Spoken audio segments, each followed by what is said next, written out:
Governor David Onley in his suite, and then afterwards we met with the Premier, and we had the honor of also meeting with MPP Conservative Frank Cleese and MPP NDP Peter Kormos, who by the way is in the audience today, and thank you, Peter, for coming.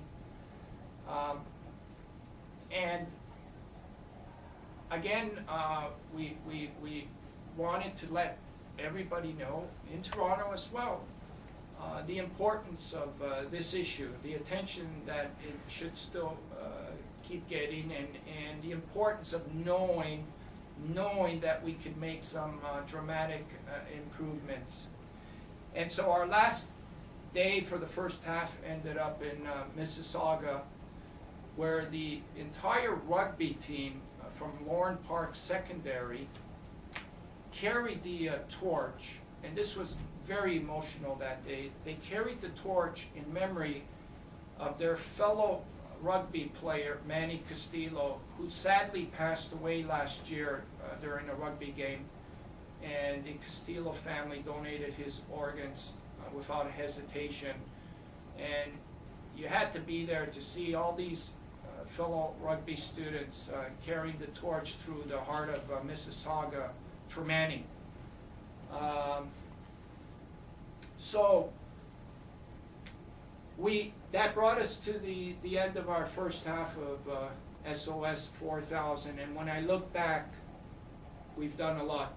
We've accomplished a lot through these students, and there's much more work to be done as we're officially going to begin the second half of SOS4000, and that's going to begin in Hamilton tomorrow. We already have everything set up in the city, and the student that's waiting to carry the torch is as excited and passionate to carry it as all the other students were.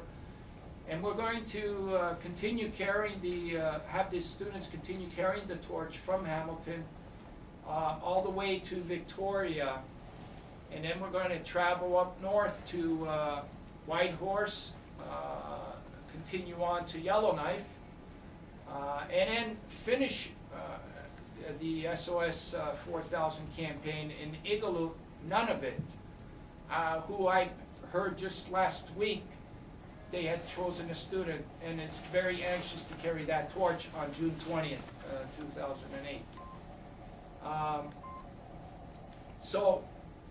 During this time, we've been able to keep in contact with all the students and all the people that have been involved, and literally there's been thousands of people from St. John's to Mississauga. And in our efforts, we formed a group under Facebook, and it's through Facebook that we're having each student torch champion, this is really cool, get to know each other. And it's a really cool thing to see them talking and sharing their experiences in their respective communities as torch champions. So I think, even though we're having a tremendous impact on organ and tissue donation, we're also having an impact on creating very positive roles for our students right across Canada, which can't be ignored. These students are doing things that they're going to probably remember the rest of their lives. It might have an impact on the rest of their lives, tackling such an important issue as this. So we're very excited to continue this and to bring the torch to all these students from Hamilton all the way to Iqaluit, Nunavut, that are presently waiting to do their part in their respective community, so that we can help save the over 4,000 Canadians that are right now desperately waiting for organ transplants, and most of them cannot do anything about their situation because they're stuck in a hospital. And that's why it's up to us.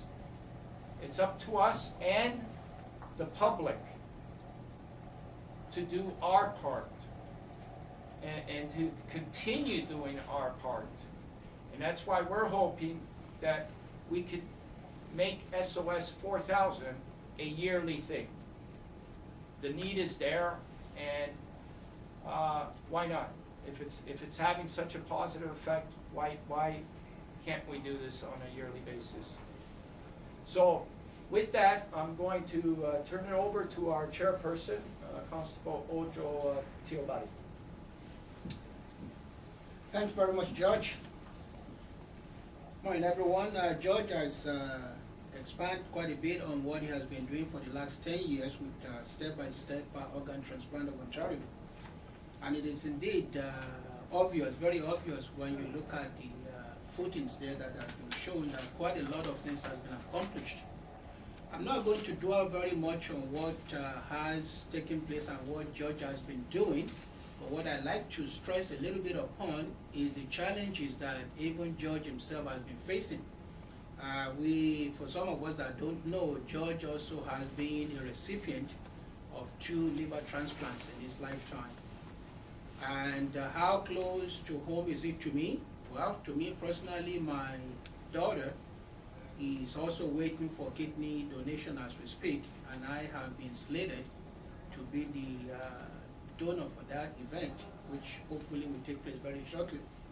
However, I believe the wish of the step-by-step organ transplant under the CEO of George Muchello and myself as the chairperson is to work together in harmony with Trillium Gift of Life network in a collaborative effort to promote the importance of organ and tissue donation in Ontario and throughout Canada, as a matter of fact.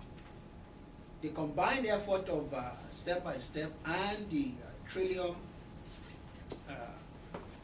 Gift of Life network will help over 1,600 people presently waiting for organ or tissue transplant in Ontario as we speak. There's no doubt that this is a win-win situation for everybody. We are also hoping that all the 3 parties in Ontario will join step-by-step to recognize the importance or important work that step-by-step has been doing for the last 10 years and to continue to support step-by-step in its future endeavors. It is quite interesting, and perhaps maybe I should say sad to note though, as a chairperson, when I came on scene and began to look through the books and things that of step-by-step, to note that the last work that Mr. Muchello talked about, which happened in New Brunswick, Nova Scotia, Quebec, and all of those places, that ended in Ontario just a week ago, Mr. Muchello had to, in order to complete that, had to remortgage his house with the tune of $60,000. And unfortunately, that has put him into a very, very hardship situation as we speak. As a matter of fact, on the brink of perhaps losing his house. And I personally don't think that is something that should happen. I am only going to hopefully speak to the 3 parties of the government through Trillium Gift of Life network to see what can be done to assist Mr. Muchello in his fight, in his quest to create awareness for organ and tissue donation in Ontario.